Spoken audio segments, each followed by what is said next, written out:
Welcome to the madhouse, everybody. My hair is absolutely mental. I keep putting water all over my face. It's so hot. Right, so welcome to the show. We are waiting to get the result of the fourth round of the Tory leadership election. Any second, I'll put the audio on for you guys so you could hear the result live with me.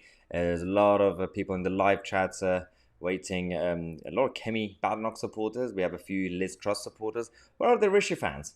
Well, does Rishi Sunak actually have any fans? We don't know. We will wait. But we'll see if the numbers say that Kemi should go out, technically. But you never know. I'm not going to make any predictions. We'll see if her team have managed to convince some of the Liz Truss supporters to convert to Kemiism in order to stop Penny Mordaunt and Rishi Sunak. So the way it's looking, obviously, Rishi will be part of the top two. So that's inevitable, unless some miracle happens. It's all about stopping Penny Mordaunt, who is also from the left of the party, and there's a lot of flaws. But she still has her supporters, Penny Mordaunt, in the party. So we'll see how it goes. It's basically between Liz Truss and Kemi Badenoch when it comes to the slightly more right-wing versions of the candidates. Liz Truss is not really right-wing in that sense, but she is in terms of economically. She's a free marketeer, but otherwise she's also not the perfect package, but there is no such thing as perfection when it comes to this election. There we go. Here we go. To make some progress. We're coming. We're waiting for the result. Let's do it. Let's see. I think we've got the results. I will read the name of the candidate in alphabetical order with the number of votes cast for that candidate, and then specify the candidate to be eliminated from the election. Badenoch, 59 votes. Mordaunt, 92 votes. Sunak, 118 votes. Truss, 86 votes. There was one spoiled ballot paper. That's it. We had That's it. Kemi's gone. We had one vote not cast. So Kemi Badenoch is eliminated from the election. The remaining three candidates will proceed to a final ballot of the Parliamentary Party tomorrow. This will take place. Okay, so tomorrow is the final ballot. Kemi Badenoch is out. Let me put the numbers on for you guys on the screen. This is it. So let's double check the numbers. Rishi Sunak, 118. We have a Penny Mordaunt on 92. Liz Truss on 86. Kemi Badenoch on 59, which means this is now a race to essentially get behind Liz Truss in order to stop the others, Penny Mordaunt, for those people who don't want Penny. It is, there you go. So this is the result. I'm going to put it on the screen for you guys. Did I get it right? Yeah, 118, 92, 86, and 59. So disappointing result for Kemi. Let's compare it to last night. So Rishi Sunak got 115 votes last night, so he only increased it by 3. Not impressive. Penny got Penny got 82 last night, so she got 10 extra votes today. She's on 92. We then have Liz Truss, who got 71 votes last night. She's now on 86 votes, so that's 15 extra votes. Impressive.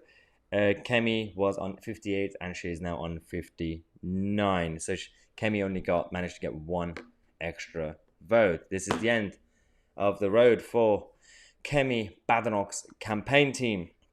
Let's see your reaction, guys. We have Ian Crawford saying the Tories are finished. We have Saint Putin says fishy Sunak, and DJ Rosler says complete opposite result to what the country want. That is actually a good point. Not just the country, but the Tory membership, the grassroots of the Conservative Party. Clearly, obviously, they're more right wing, and Liz Truss and Kemi were doing better in the actual among the grassroots. So there's a bit of a disconnect between the Parliamentary Party and the membership of the Conservative Party. So that's fascinating. Bill Roy says, Liz Truss needs 34 votes of Kemi's to transfer her to guarantee being on the members' ballot. That's a very good point, and it's doable, unless the rumours are true that earlier on Kemi was seen with Rishi Sunak. If Kenny's votes go to Rishi, which is kind of unnecessary because he's already winning, and the only way to have some sort of conservative option on the ballot paper is Liz Truss, some sort of conservative option. Penny Mordaunt will not offer that option. Rishi Sunak is already there. So between Penny and Rishi, a lot of people will be forced to vote for Rishi Sunak just to stop Penny Mordaunt. So it's very tricky. But as Neil Morris says, Rishi, very fishy, don't trust him. That's my biggest problem with Rishi Sunak. My problem with Penny Mordaunt is incompetence. But my problem with Rishi Sunak is, can't really trust him, can we? It reminds me of Michael Gove. So we have Ostruck Beaver saying, I am going to be voting reform as the SDP are not in my area. So a lot of people have decided to go for the smaller parties now as they sign a protest against this idiotic result, the out-of-touch result that we just had. Teresa N says, we don't have a say. It's going to be Sunak. I mean, at this point, if it's not Liz on the ballot, I'm kind of confident that it's going to be Rishi Sunak against Penny Mordaunt, obviously. Okay, so Savage Media, thank you so much for your support and super chat. A regular viewer saying, I'm gutted. I wanted Kemi, but Liz will do. Beggars can't be choosers, guys. It's between Penny Mordaunt, who hangs out with Bill Gates and Tony Blair, and Rishi Sunak, who is Rishi Sunak, and Liz Truss. So probably Liz Truss is the better option, I guess. So a lot of people saying I'll be voting reform. Matthew Hurst says, bring back Boris. At this point, bring back Boris. Kane says, the mess we are in is because of Rishi. I mean, that's the thing. Not just in terms of him resigning to trigger this election, but actually some of the policies, he was still responsible. Economic policies. Considering Boris Johnson is a delegator, so technically Rishi Sunak had to run the Treasury Department, and it didn't really go too well. Alan says the winner is the WEF, the World Economic Forum. A lot of people were saying, well, Liz Truss, is going to be expanding the commitment to NATO and the whole Ukraine stuff. That's just status quo with all three candidates. Doesn't really matter who's going to be winning, Rishi, Penny, or Liz. The UK commitment towards the whole NATO thing and Ukraine, that's not going to change. So if you think that, oh, well, Liz is like this, I'm going to go with Penny, or Penny is more pro-Zelensky, or the other way, I don't know. They all have the same thing. So the system doesn't really change that much. We have another one, Michael Carter saying, #bring back Boris. Lewis says, I'll take Liz. She will do. I mean, the best case scenario is for the Conservative side of the Tory party to get behind Liz to prevent the One Nation Conservative Penny Mordaunt and the Fishy Rishi. And then if the Conservative wing of the party are behind Liz, they should be able to influence her to make her slightly more sound, right? Or at least, basically just twist her arms as Prime Minister. And but again, see, Chester says, oh, Liz Truss is a warmonger. I mean, that's, again, as I said, that just applies to all three candidates. The UK Foreign Office, FCO, Foreign Office policy doesn't change. Nothing will change regardless of if it's Penny, Liz, or Starmer, or Rishi Sunak. All that will continue unless you're going to have a complete disruptor to kind of change the whole system. The UK policy on these sort of things comes from the Foreign Office, regardless of who is in charge. So a lot of people are losing faith in the system. We have Sue saying, I don't give a difference. A lot of people are saying we just have no control. what's the point? There is always hope, of course, and that's the whole point of this channel, to keep fighting, because we might lose a few battles, but long term, they can't completely defeat us. Don Baca says, I'll put £50 on Liz to win. I'm pretty sure, just for the sake of betting, I think I put money on Liz Truss before. I need to check to see what the odds were when I actually put money on. We'll see how that goes. Dumpster Player 2 says, complete illusion of choice. That's the perfect way of saying it. This is the reality. Teresa says again, vote Muppet. We get one anyway. That is the reality. Okay. Web says, looks like it's going to be Angela Rayner next time round. Imagine Angela Rayner as the leader of the Labour Party. That would be absolutely hilarious. Also, whether we like it or not, she's quite charismatic. I mean, she will alienate half the country, but she could easily rally the troops from the socialist side. I think she could do even better than Jeremy Corbyn. Absolutely. So that's the fear. Do not allow Starmer to resign. Starmer, stay where you are. We don't want you to go. For the sake of the country, stay where you are. Ian, thank you so much for your super chat support, Ian, saying, disaster. Reform UK it is. Blairite globalists should form one super party. Yeah, it's called the Tory party. That's my biggest problem with Penny Mordaunt, by the way. Her obsession with the World Economic Forum lot is slightly irritating with Bill Gates. And imagine just asking your Bill Gates to write in your book and be proud of it. I mean, I don't really have a big problem, but it's just not really a good look. What does that guy know about politics, seriously, or healthcare? So, Savage Media, another support. Thank you so much, Savage Media. Saying, also, I love this name, Savage Media. If I knew before, if I had a time machine, I'd go back and start my YouTube channel, call it that. 59 voters behind Kemi. Please back Liz. That's the only way to stop those two idiots at the top. The only way, the only hope that we have is to get Liz Truss, to get behind Liz Truss. And I know a lot of people won't be happy because that is not their first choice, but it is what it is.